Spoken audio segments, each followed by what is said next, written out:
जब हम बात करते हैं कि एक डॉक्टर आपकी बॉडी में चीरफाड़ लगाता है या कुछ ऑपरेशन करता है, तो उसके लिए आपके स्तन या आपका लिंग, उसके लिए सिर्फ एक लेट्स से बॉडी पार्ट है जिस पे उसने काम करना है। आज भी अगर हमारे हरियाणा में डाइवोर्स होते हैं या शादी टूटती है, तो उसका कारण यही माना जाता है, प्रताड़ित किया होगा, मारा होगा, डॉरी या पैसे मांगे होंगे, दहेज होगा। कोई खुल के क्यों नहीं बोलता कि इसने मुझे संतुष्ट नहीं किया है। नमस्कार, मैं हूं डॉक्टर नेहा मेहता और राम राम ने सारे ने। मुझे आपने बहुत सारी वीडियोस में देखा होगा, कुछ ऐसी वीडियोस जो आपको लगा होगा बहुत जरूरी हैं, कुछ ऐसी वीडियोस जिसको आपको लगा होगा ओ माय गॉड, इसके बारे में कोई बात क्यों नहीं करता, और कुछ ऐसी वीडियोस जिनको देखकर आपको लगता होगा अश्लील है छोरी।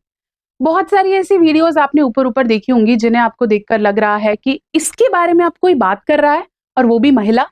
हाँ, मैं हूं डॉक्टर नेहा मेहता और आज 15 साल से मैं बात करती हूँ रिश्तों के बारे में, रिलेशनशिप्स, और उसका एक बहुत ही महत्वपूर्ण पहलू जो है इंटीमेसी, या जिसे हम आम भाषा में सेक्स कहते हैं। लोग कहते हैं कि इसके बारे में बात करना क्यों जरूरी है, ये तो सब जान जाते हैं, एनिमल्स को थोड़ी ना, जानवरों को कौन सिखाता है सेक्स कैसे करते हैं, तो क्यों घर में इसके बारे में बात करनी है। या ऐसी वीडियोस सोशल मीडिया पर, यूट्यूब के माध्यम से, इंस्टाग्राम के माध्यम से लोगों के घर नहीं पहुंचनी चाहिए। मैं बात करूंगी उस रिश्ते की जो हम सब के आसपास आप देख पाते हैं। हस्बैंड और वाइफ के रिलेशनशिप का आधार या शादी का आधार होता है सेक्स, जिससे हम अपनी गृहस्थी चलाते हैं, बच्चे आगे बढ़ते हैं और उनके साथ हम उम्मीदें लगाते हैं। इसे हम गृहस्थ आश्रम कहते हैं। उस गृहस्थ का जब बेस ही सेक्स है, तो आपको नहीं लगता कि उससे जुड़ी बहुत सारी प्रॉब्लम्स उठती होंगी। और वो छोटी छोटी प्रॉब्लम, चाहे वो समय कम होने से लेकर है, चाहे वो महिलाओं का इसे ना कर पाना है, चाहे उससे होने वाली कितनी ही बेड प्रॉब्लम्स हैं जो कि एक कमरे में बंद होके रह जाती है और लोग उसे नहीं बोल पाते। हाँ, आपको जरूर ये लगता होगा कि ये तो नए नए चोचले हैं, नए नए चीजें स्टार्ट हो गई हैं सिर्फ पैसा कमाने की।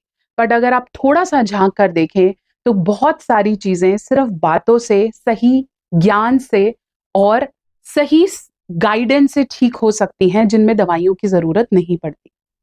तो मैंने वही एक जर्नी स्टार्ट की, और इस जर्नी में मैंने जो एक चीज हमेशा पकड़ी है वो है हमारी हिंदी भाषा। हिंदी भाषा को कहीं ना कहीं हम विलुप्त करते जा रहे हैं, और ये चीज समझते जा रहे हैं कि हर क्षेत्र की अपनी भाषा होनी चाहिए और उस क्षेत्र का अपना ही एक एक्सपर्ट होना चाहिए। हिंदी में सेक्स के बारे में बात करना अश्लील माना जाता है या गालियां मानी जाती हैं, जबकि जब हम अपने पार्टनर के साथ, अपने जीवन साथी के साथ एक कमरे में होते हैं, तो यही एक भाषा है जो हमें जोड़ती है, कनेक्ट करती है। और जब इसी भाषा में हम अपनी प्रॉब्लम का सॉल्यूशन लेते हैं, तो हमें समझ में आता है कि हाँ, ये डॉक्टर हमें समझता है, ये चीजें सॉल्व हो सकती हैं। मेरी जर्नी स्टार्ट होती है आज से कुछ 15 साल पहले, जब मेरे को मेडिकल कॉलेज के बाद चॉइस मिली कि मुझे कौन सा कोर्स आगे करना है। जब हम साइकोलॉजी की बात करते हैं या मेडिकल कॉलेज के बाद की बात करते हैं, तो बहुत सी चॉइसेस होती हैं। आपको आंखों का डॉक्टर बनना है, आपको इस चीज का डॉक्टर बनना है। मैंने चूज किया था human body, that mean sexology. मेरे, आप विश्वास नहीं करेंगे, मेरा जो बैच था जिसमें बच्चे बैठ के पढ़ते हैं, उसमें से 19 लड़के थे और मैं इकलौती लड़की थी। बहुत सारे ऐसे टॉपिक्स थे जिनके बारे में जब सर हमें पढ़ाते थे तो वो झिझकते थे कि एक महिला सुन रही है इसको, लेकिन धीरे धीरे धीरे उन्होंने इसको अडेप्ट कर लिया। और मेरी भी बुद्धि कहीं ना कहीं ये समझने लग गई कि जैसे ही इस कॉलेज या इस सर ने मेरे को पढ़ाना शुरू कर दिया है और लोग अब मुझे ग्रुप का हिस्सा मान रहे हैं, मेरे परिवार ने मुझे समझना शुरू कर दिया है, तो मेरी शादी के बाद या मैं जब कहीं काम शुरू करूंगी तो लोग मुझे समझेंगे। और यही सोच ने मुझे बहुत बुरी तरह गिरा दिया। मुझे आज भी याद है 15 साल पहले जब मैंने अपना पहला क्लिनिक हिसार में शुरू किया, जहां मैं बैठती थी। मैंने 10 से 12 लोगों को आज जॉब्स दी, तो पहली वीडियो बनाई, तो जिस तरह के कॉल्स, जिस तरह के बुरे कमेंट्स मैंने फेस किए, मेरे परिवार ने फेस किए, मुझे समझ में आ गया कि पता नहीं, शायद मैं कुछ गलत कर रही हूँ, या एक बहू को, एक माँ को, एक बीवी को ये सब काम नहीं करना चाहिए। और समझ में नहीं आया कि ये सब काम क्या था। मैं तो वही कर रही थी, मैं तो वही प्रशिक्षण दे रही थी जो मैंने सीखा था। जब हम बात करते हैं कि एक डॉक्टर आपकी बॉडी में चीर-फाड़ लगाता है या कुछ ऑपरेशन करता है, तो उसके लिए आपके स्तन या आपका लिंग, उसके लिए सिर्फ एक लेट्स से बॉडी पार्ट है जिस पे उसने काम करना है, एक शरीर का अंग है, उसके लिए उसको सेक्सुअल रूप में देखना या उससे बहुत ज़्यादा फीलिंग लाना, उससे अटैच नहीं है वो। इसलिए एक डॉक्टर, चाहे वो महिला है या पुरुष है, अगर वो आपके आंतरिक अंगों के बारे में बात कर रही है या आपको अपने पार्टनर या अपने पति-पत्नी के साथ किस तरह का रिश्ता रखना है उसके बारे में बात कर रही है, तो उसे गलत क्यों जाना जाता है? मैंने इस तरह के भी बुरे कमेंट्स देखे हैं कि आप पैसों के लिए कर रही हैं, आप व्यूज़ के लिए कर रही हैं, अ, आप शायद उस तरह की सर्विसेज़ देती हैं या उस तरह से आप चाहती हैं कि पुरुष आपसे अट्रैक्ट हों या आपकी तरफ आएँ या पैसे बाँटना चाह रही हैं।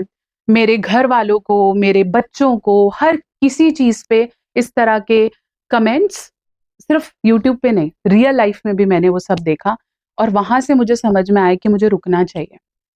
3-4 महीने मेरे ऐसे निकले कि मेरे 8 साल की पढ़ाई का करियर खत्म हो गया क्योंकि शायद लोग इसे समझ ही नहीं रहे। और फिर एक दिन जब मेरी कोई एक पुरानी वीडियो वायरल हुई, तो बहुत सारे न्यूज़ चैनल्स आए, बहुत सारे लोग आगे आए और मुझे समझ में आया कि मुझे ये करना है।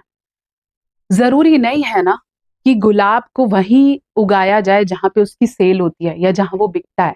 क्यों हम छोटे शहर से बड़ी सोच का काम नहीं कर सकते हैं?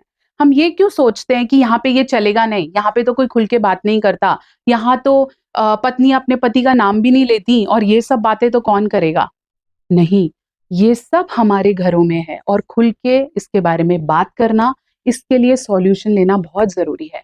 आज भी अगर हमारे हरियाणा में डाइवोर्स होते हैं या शादी टूटती है, तो उसका कारण यही माना जाता है, प्रताड़ित किया होगा, मारा होगा, डॉरी या पैसे माँगे होंगे, दहेज होगा। कोई खुल के क्यों नहीं बोलता कि इसने मुझे संतुष्ट नहीं किया है? मुझे बहुत बार ऐसा लगता है कि इसके साथ मैं बच्चा नहीं कर पा रही हूँ या मैं इस बीवी से खुश नहीं हूँ या मैं इसके साथ एक अजीब-सा स्ट्रेस महसूस करता हूँ। आज 50 साल की शादी के बाद मुझे सेक्स नहीं मिल रहा है। मुझे ऐसा महसूस होता है कि मैं किसी भी तरीके से इससे अट्रैक्टेड फ़ील नहीं करता। आज भी गाँव में अगर आप न्यूज़ देखें तो एक्स्ट्रा मैरिटल अफ़ेयर्स ज़्यादा हैं शहरों के कंपैरेटिवली।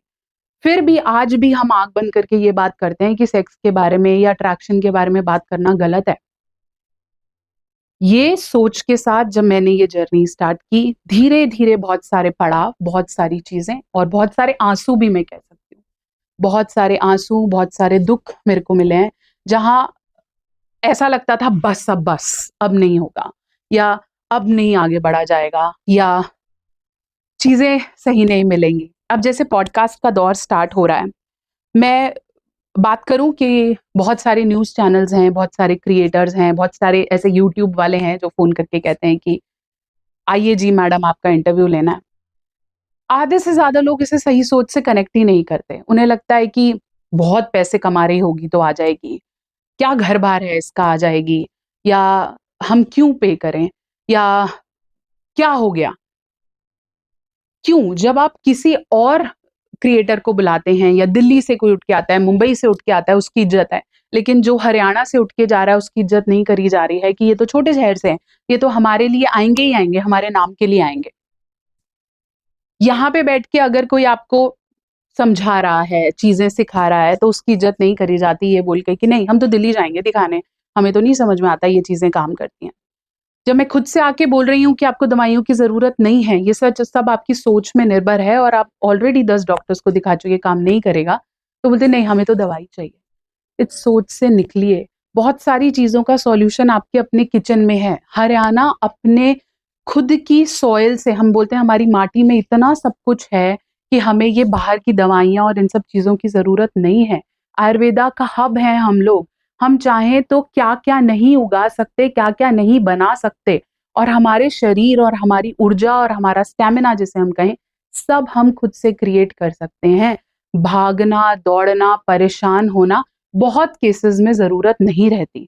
मैं यहाँ ये नहीं बोल रही हूँ कि डॉक्टर्स या दवाइयों की ज़रूरत नहीं है, बट काफ़ी सारी चीज़ें हमारे खुद के प्रयत्न से पूरी हो सकती हैं। इसलिए थमो, सोचो कि क्या सही रास्ते भी हैं?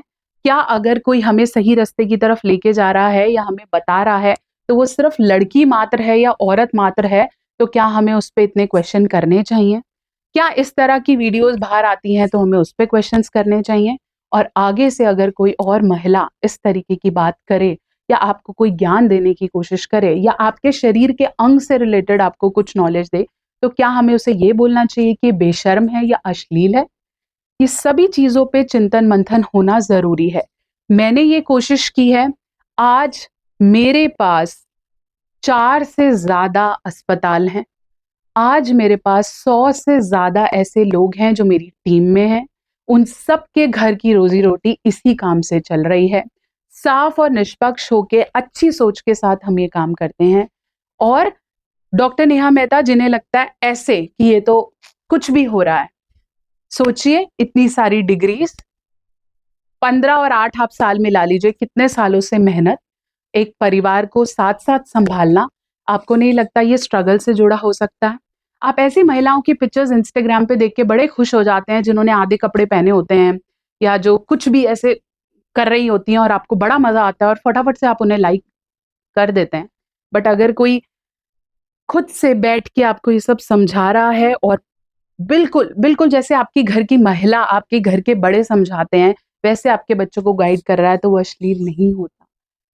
हमें बहुत बार ये समझने की जरूरत रहती है कि क्या प्रॉब्लम्स नहीं है, क्या उनको समझाना जरूरी नहीं है।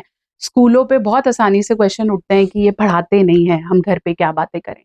लेकिन सेक्स एजुकेशन बहुत बहुत जरूरी है। हमारे बच्चे को कोई छू जाए तो हम कैसे अंदर से आग बबूला हो जाते हैं, लेकिन हमारे बच्चों को समझाना कि उनका शरीर क्या है, कहाँ पर बाहर वाला बंदा नहीं छुएगा, कहाँ पर हम प्रताड़ना कहते हैं और कौन सा ऐसा अंग है जिसका सही से इस्तेमाल और उसकी केयर करना जरूरी है, हम सबको समझना है। तो आगे से सोच भी बदलेंगे। मैं चाहती हूँ कि हम हरियाणा की हर उस बेटी, महिला और माँ को कहीं ना कहीं प्रोत्साहित करें जिसकी सोच हमारे बदलाव के लिए है। हम आज भी Delhi, Punjab, Canada, US, Australia इन सबको देखने लगते हैं और हमें लगता है वहां की लाइफ अच्छी है। बट वहां की लाइफ और वहां की जिंदगी जीने के लिए हमें अपने हरियाणा को भी उतना ब्रॉड माइंडेड, उतना खुले विचारों वाला और उतने ही खुले आंखों से, हाथों से अपनाना पड़ेगा।